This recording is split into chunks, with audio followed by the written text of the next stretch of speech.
One day the small tree stretched his branches and stood as tall as he could, and realized he could see farther than he had ever seen before. "You are growing tall and straight," his father said proudly.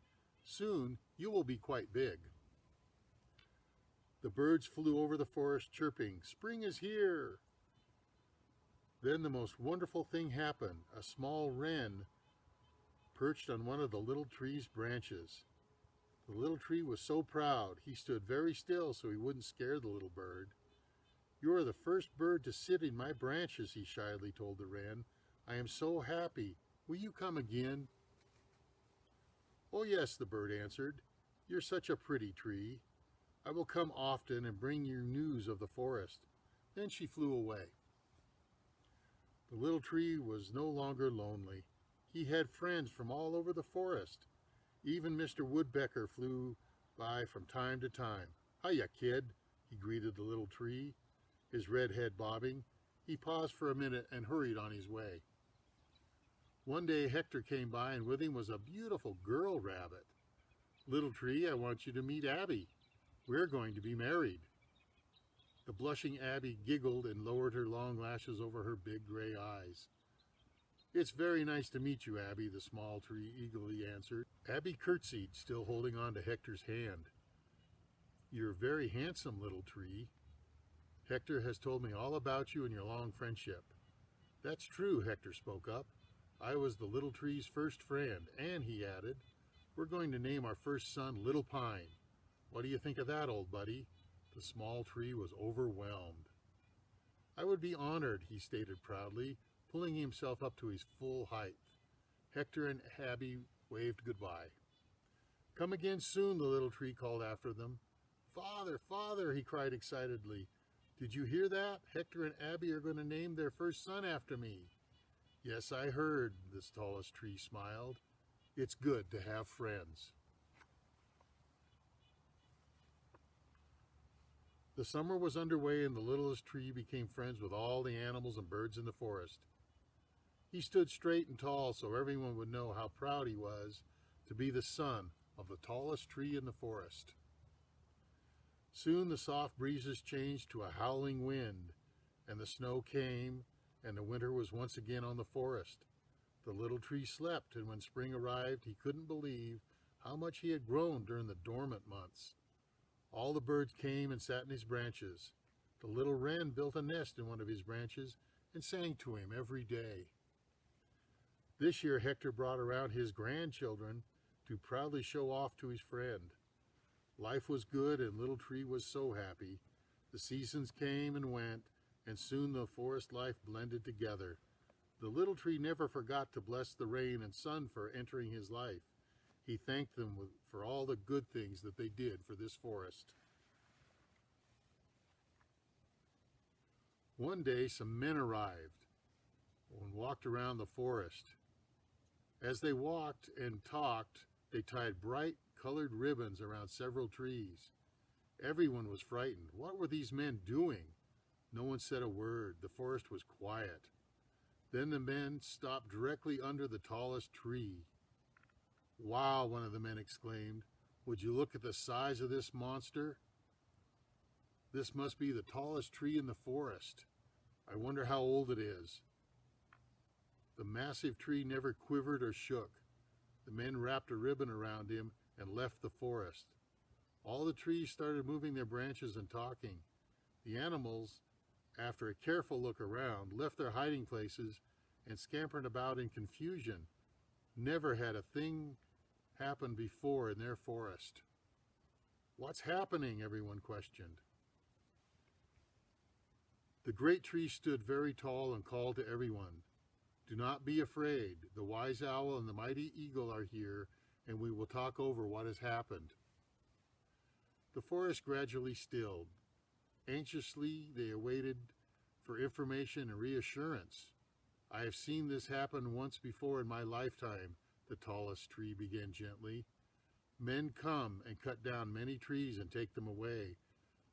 It makes room for the smaller ones to grow." "But where do they go?" the frightened voices chorused in unison. Here the eagle interrupted their chatter. I have watched the men put trees on big machines and go far away, but I've never seen where the trees are taken.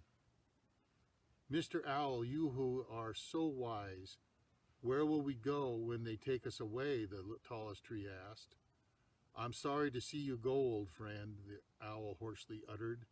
Then clearing his throat, he continued, you will go to a place where they will make logs and lumber of the trees, and the men will build homes from that lumber. Men will build beautiful homes for boys and girls to live and grow, safe from the wind, snow, and the rain. So the tall tree sighed, I will still be giving shelter and be able to taste the rain and feel the warm sun. He then called to the whole forest to listen to his words. You who have been selected and marked with ribbons must give your lives so the smaller trees can grow. This is life, the wise owl tells me. We will go far away to become homes for boys and girls, so we will still live on. I will be going with you. The entire forest moaned and sobbed at the tallest tree's words, then repeated again and again. The little tree had heard everything and kept very quiet. Now he cried, Father, I do not want you to go. All the animals and unmarked trees chorused the words, We need you, great tree. Who will be our leader? The tallest tree held his branches quiet for a moment. The forest hushed. His words rang out strong and vibrant.